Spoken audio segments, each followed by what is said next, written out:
마지막에 저를 보셨죠. 그래서 남부럽지 않은 어린 시절을 보냈습니다. 아버지가 쉬는 날이면 항상 아버지의 손을 잡고 여기저기 여행을 다녔는데, 어머니는 한겨울에는 제가 추울까봐 따뜻한 아랫목에 외투와 목도리, 양말을 두었다가 따뜻하게 만든 뒤 입혀주셨으니 그 사랑이 얼마나 컸는지 알 수 있었죠. 그렇지만 저도 철없는 아이였던지라 그때는 그 사랑이 얼마나 대단한지 몰랐답니다. 그런데 항상 제 의견을 따라주고 뭐든 해주시던 부모님이 딱 한 번 반대하며 막아섰던 부분이 있었는데, 어린 나이에 결혼을 하겠다며 부모님께 말했을 때는 아버지가 심하게 반대를 하셨어요. 저의 끈질긴 요구에 아버지는 상견례를 하셨고, 상견례를 한 뒤에는 더욱 저를 시집 보내기 싫어하셨죠. 그때 저는 아버지를 이해하지 못했고 그저 사랑하는 사람이 너무 좋았기에 반대를 무릅쓰고 결혼을 하게 되었습니다. 그리고 결혼하던 날 아버지는 붉은 눈으로 혹시 힘들면 언제든 집으로 돌아오라는 말을 하셨어요. 저는 행복한 마음뿐이라 건성으로 대답했지만 나중에서야 아버지의 마음을 이해할 수 있었습니다. 결혼 후 시댁에서 살게 됐을 때 시어머님은 저를 굉장히 애지중지 아껴주셨어요. 바보같이 저는 그걸 당연하게 여겼습니다. 왜냐면 친정에서 항상 그런 대접을 받아왔으니까요. 그래서 모든 부모가 그런 마음으로 자식을 대하는 줄로만 알았거든요. 그런데 나중에 알고 보니 그게 아니더군요. 저와 남편의 결혼을 적극 찬성한 시어머님은 우리 집안에 아들이 흔한 것만 보고 저를 마음에 들어 하셨다고 해요. 시댁은 아들이 귀한 집이었거든요. 시어머니도 딸을 6이나 낳고 마지막에 남편을 낳았으니까요. 제 위로 오빠가 5이나 되니 어머님의 마음에는 제가 틀림없이 아들을 낳아줄 거라고 생각하신 것 같더라고요. 시댁에서 살게 된 첫째 날 시어머님은 한약을 가지고 오셨는데 애가 잘 들어서는 한약이라고 했죠. 그리고 그 약이 잘 들었는지 그 해 말 저는 임신을 하였습니다. 신혼기간은 길지 않았지만 저도 아이가 생기니 마음이 두근거렸죠. 그 뒤부터 시어머니는 바빠지셨는데 저를 데리고 여기저기 돌아다니셨어요. 한의원을 왔다 갔다 하며 뱃속 아이가 아들인지 아닌지를 묻고 다니셨고, 아들 낳는다는 용한 명소는 다 찾아갔던 것 같습니다. 그리고 이번에는 아들 낳는 약이라며 또 약을 지어 오셨는데 저는 그냥 웃어 넘겼습니다. 시어머님이 빨리 아이를 보고 싶어 하신다고만 생각했을 뿐이었어요. 그런데 임신 막달 때쯤 남편의 첫째 누이가 제게 이야기를 하나 해주시더라고요. 꼭 아들이길 바랄게요. 아니면 정말 힘들 테니까. 라고요. 처음에는 그게 무슨 말인지 이해가 안 가서 그냥 하는 말은 아닌 것 같았지만 그때는 아무것도 몰랐어요. 당시 시어머니께서 손자를 원하는 것을 알고는 있었지만 설마 그렇게까지 아들만 고집할 줄은 몰랐던 거죠. 그러고 보면 그때도 이상하게 생각했던 게 남편의 누나들은 친정인데도 거의 왕래하지 않더라고요. 그때는 사이가 별로 좋지 않나 보다라고 생각했는데 지금 생각해보면 6명이나 되는 누나들이 시댁과 왕래를 잘 하지 않는 데에는 그럴 만한 이유가 있었던 거였습니다. 신우들은 잘 오지도 않았지만 올 때는 거의 시어머님이 억지로 불러서 오는 경우가 많았어요. 그래서인지 올 때도 그리 좋은 표정으로 오는 분들은 거의 없었지요. 시어머님은 저에게 대할 때와 따님을 대할 때가 너무 달라서 가끔은 제가 더 민망할 때도 많았거든요. 신혼 초에 남편에게 슬쩍 물어봤더니 남편은 누나들이 크고 나서 엄마한테 반항을 많이 했어. 라고 하더라고요. 그러고는 불편한 표정이길래 더 이상 묻지는 않았습니다. 그런데 아버지는 아신 것 같더라고요. 상견례 날 함께 있던 6명의 시누이와 시어머님의 사이를 보시고요. 그렇게 저는 기대와 우려 속에 첫 아이를 순산했습니다. 예전에는 지금처럼 성별을 미리 알 수 없었기 때문에 배 모양으로 딸 아들을 가리기도 했는데요.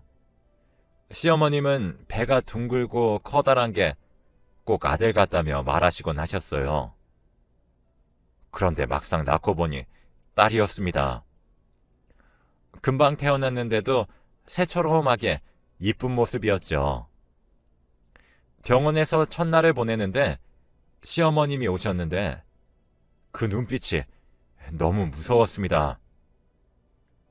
서늘하더라고요. 그리고 그날 어머님이 하신 말씀을 잊을 수가 없어요. 싸늘한 눈빛으로 이틀 뒤에 있을 남편 생일상을 차려야 하니 퇴원하거라 라는 것입니다.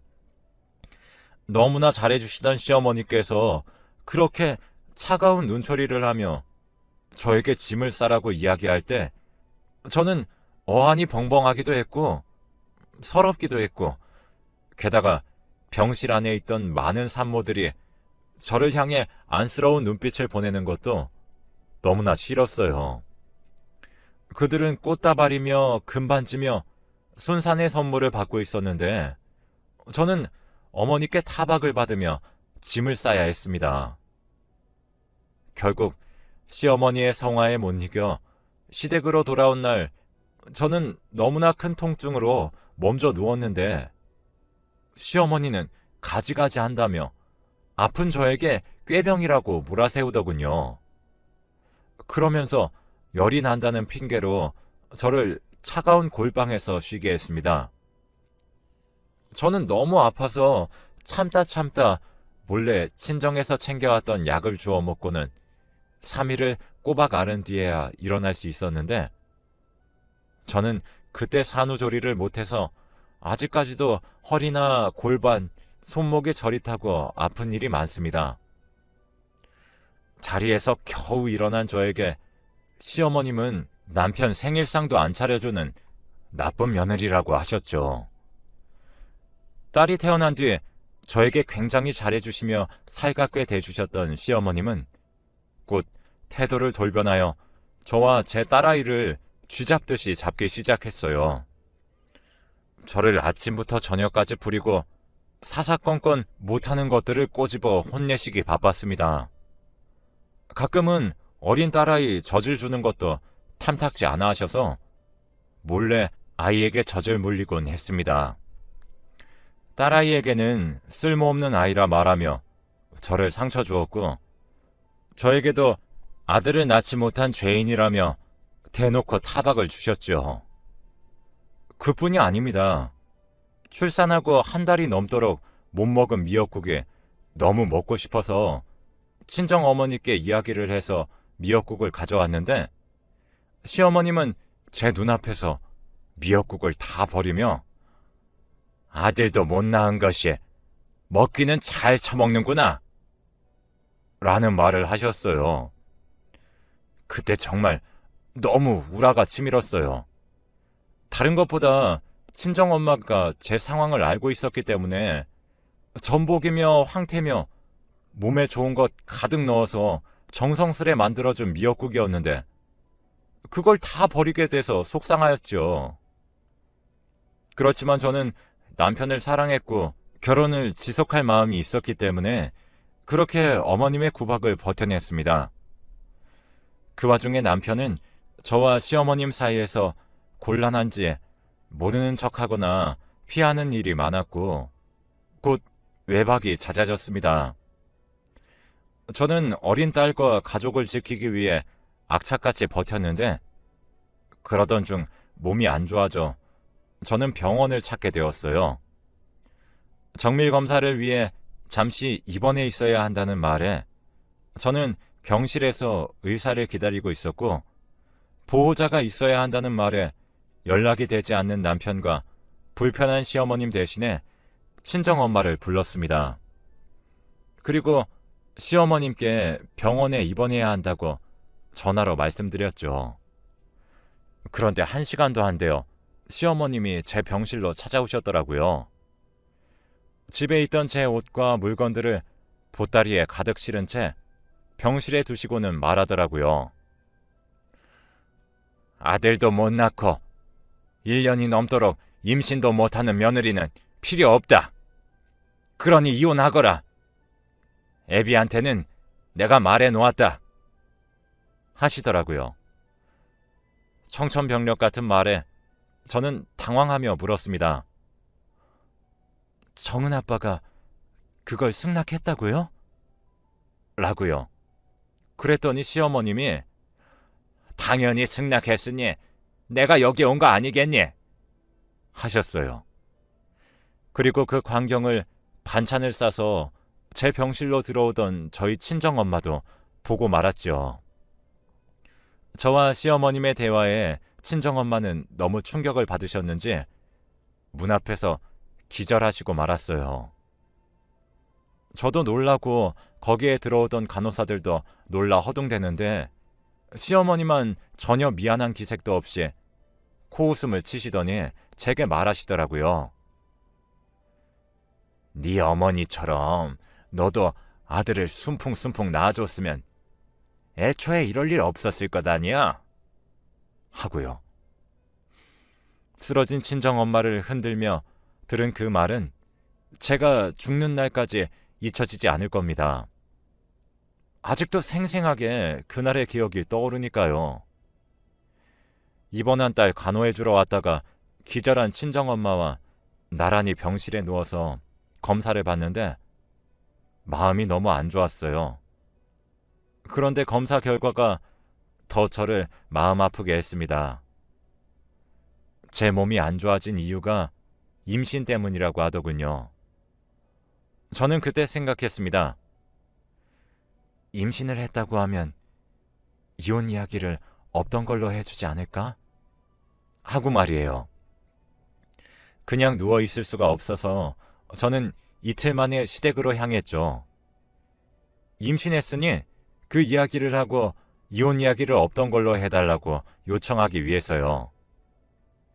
그런데 문 앞에 갔더니 안쪽이 소란스럽더라고요. 딸애가 우는 소리가 들려 부랴부랴 문을 열고 들어갔더니 어떤 여성이 제 아이의 입을 막 다그치고 있더라고요. 저는 그 여성의 팔을 아이에게서 떼어놓고 남의 딸한테 이게 무슨 짓이에요? 하고 쏘아붙였습니다. 그랬더니 그 여자가 당당한 표정으로 말하더군요. 그쪽이 애 엄마예요? 잘 됐네요. 빨리 애 좀 데리고 가세요. 라고요. 그리고 큰 소리에 부엌에서 시어머님과 남편이 거실로 나오더군요. 그래서 제가 남편에게 이 여자 누구냐고 물었더니 남편이 놀란 얼굴로 여기에 왜 왔냐는 식으로 이야기하더라고요. 제가 어이가 없어서 애가 걱정돼서 왔다고 했더니 어머니한테 말 들었으니 알 것 아니야. 우리 이제 남남이야. 그러니 다른 여자를 만나도 문제 없는 거지? 라고 대꾸하더군요. 보아하니 하루 이틀 만난 사이는 절대 아닌 것 같은데 어떻게 이런 일이 있나 싶었어요. 바로 그때 시어머님이 말씀하시더라고요. 내가 둘이 만나보라고 했다. 그 말에 저는 무너졌어요. 시어머님이 만나보라고 했겠지만 저에게는 그걸 수긍하고 그렇게 제 뒤통수를 친 남편도 나쁘기는 마찬가지였죠. 제가 시어머님을 노려보고 있자 시어머님은 제 딸의 등을 밀며 당장 이 집에서 나가라고 하더군요. 그제서야 아이를 제대로 보았는데 얼굴은 씻기지도 않았는지 꾀죄죄하고 옷은 제가 병원 가기 전에 입혀놓은 그대로더라고요. 아이의 상태에 제 억장이 다 무너졌습니다. 결국 저는 뱃속에 있는 다른 아이를 지키기 위해 임신 사실을 말하지 않았어요. 그리고 짐을 싸들고 아이와 함께 친정으로 돌아왔는데 나중에 알고 보니 전 남편은 저에게 조금만 더 참으라고 이야기하면서 본인은 밖에서 자기 즐길 건 다 즐기고 있었더라고요.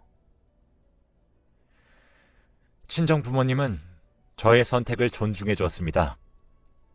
이혼도 출산도 말이죠. 그리고 10달을 채워 낳은 둘째는 아들이었습니다. 애 아빠에게는 알리지 않았어요. 시어머님께 아들을 빼앗기고 싶지 않았거든요. 그렇게 저의 친정살이는 마음 편했어요. 물론 부모님 뵙기도 미안하고 밖에 나가기 힘들기도 했지요. 다만 아이를 지키기 위한 선택이었기 때문에 부끄럽지는 않았습니다. 친정 부모님들도 오빠들도 우리 아이들에게 맛있는 것도 많이 사주고 장난감도 넉넉하게 사줬는데 아빠의 자리는 채워지지 않더라고요.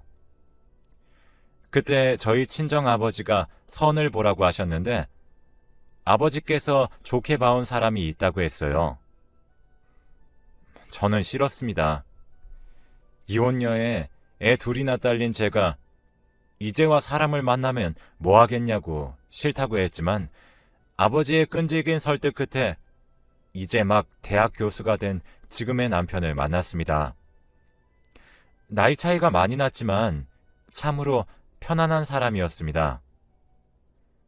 불꽃 같은 감정은 없었지만 살랑이는 바람처럼 보드라운 사람이었습니다. 사실은 재혼 같은 건 안 하려고 했어요. 애들이 어떻게 생각할까 걱정도 됐고 주변 사람들 눈도 신경 쓰였거든요. 그리고 무엇보다 그의 가족이 저를 싫어할 게 뻔하다고 생각하고 있었습니다. 무슨 이유가 있던 남편을 한번 버린 여자니 좋아하지 않을 테지? 하고 속으로 확신하고 있었는데 저는 시어머니 될 분을 한번 만나보고 재혼을 결정했어요. 지금 남편의 그런 부드러운 성격이 어디서 나온 건지 확인했거든요. 알고 보니 남편도 시어머니께 입양된 양자였더라고요. 원래부터 몸이 약해 임신이 어려웠던 시어머님이 시아버님을 설득해 양자를 드렸던 거였어요. 그 당시에 그런 마음을 먹는 것도 힘들었을 텐데 아이를 이렇게 훌륭하게 키워낸 것도 대단한 것이었죠. 그래서 시어머님은 저희 딸과 아들에게도 대단히 잘해주셨어요. 이보다 더 완벽할 순 없었습니다. 재혼 후 가족 취급받지 못하고 겉돌게 될 자식들을 생각해서 재혼을 안 하려고 했던 거였는데 이렇게 가슴으로 품어줄 분들을 만나게 되니 천운이라는 생각이 들더라고요. 이래서 인연이란 게 따로 있다는 말이 있는 거구나 하고 생각했습니다. 그렇게 잘 지내오다가 몇 해 전 참으로 기가 막힌 일을 겪었답니다. 시어머님이 친구들과 여행 갔다 돌아오시는 길에 넘어져 고관절이 부러지셔서 종합병원에서 수술 후 요양병원 신세를 지고 있던 중이었습니다.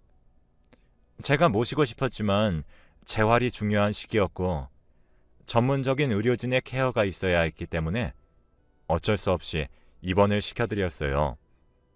대신 외롭지 않으시도록 제가 매일 찾아가서 2시간씩 함께 산책도 하고 이야기 상대도 되어드렸습니다. 가끔은 가족 모두 가기도 했죠. 시어머님은 항상 오지 말라고 하시는데도 저는 그분께 받은 사랑이 너무 컸기 때문에 만류에도 불구하고 어머님이 좋아하시는 반찬, 과일, 그리고 책을 챙겨갔습니다. 그리고 가끔씩 아이들이 오면 어머님이 손자, 손녀라며 아주 잘 맞이해 주셨기 때문에 아이들도 항상 할머니 할머니 하며 살가운 표정으로 할머니께 애교를 부리곤 했죠. 그런데 하루는 시어머님 방이 바뀌셨더라고요. 물어보니 계시던 방을 공사를 하게 되어 그 방에 있던 분들을 다른 방으로 옮겼다는 거였습니다. 그래서 저도 바뀐 어머님 방에 들어갔는데 세상에, 거기에서 옛 시어머님을 보게 되었습니다.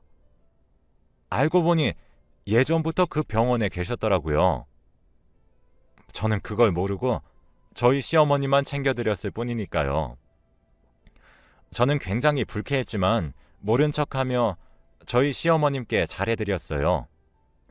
마치 딸처럼 하는 것을 보고 주변의 할머님 분들이 딸이냐고 물을 정도였죠. 그런 질문을 들으시면 저희 시어머님은 아이고, 아니에요. 우리 며느리입니다. 라고 답해 주셨어요.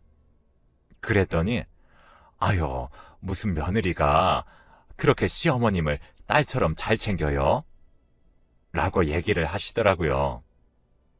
제가 저희 시어머니께서 딸보다 저한테 잘 대해주셨거든요.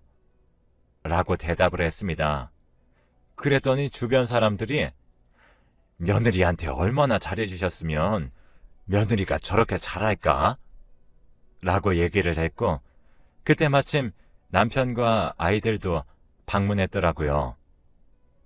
아이들 둘이서 할머니, 휠체어 태워드릴게요. 저희하고 산책 나가요. 하며 시어머님을 휠체어에 태워 밖으로 나갔습니다. 방에 있던 분들은 부러워하는 눈길로 쳐다보는데 전 시어머님이 둘째를 뚫어져라 쳐다보더라고요. 그럴 수밖에요. 둘째는 커갈수록 전 남편이랑 얼굴이 많이 닮아졌거든요. 저는 그런 전 시어머님을 모른 척 했습니다. 그리고 한 달 동안 저는 매일같이 어머님을 뵈러 갔는데 그 한 달 동안 전 시어머니에게 그 많던 딸들이며 그렇게 애지중지하던 아들이 한 번도 찾아오지 않는 걸 알게 되었습니다. 물론 일주일에 한 번씩밖에 안 올 수도 있고 한 달에 한 번씩밖에 안 올 수도 있지만 딸도 많고 아들도 있는 그 집에서 한 달 동안 한 명도 오지 않았다는 것이 이상하더라고요. 나중에 다른 할머니들이 하시는 이야기를 들어보니까 딸들하고는 연락이 안 되고 아들은 전 시어머니 재산을 다 빼앗고 집까지 팔아 집으로 돌아오지 못하게 요양병원에 두셨다고 하더라고요. 그 이야기를 듣는 때 딱 그 생각이 들었어요. 뿌린 대로 거둔다고? 결국 저를 아는 채도 하지 않으시던 전 시어머니는 제가 화장실을 나가자 저를 따라오셔서 제게 말을 거시더라고요. 정은이가 많이 컸더라. 둘째는 혹시 하시길래 제가 말씀드렸어요.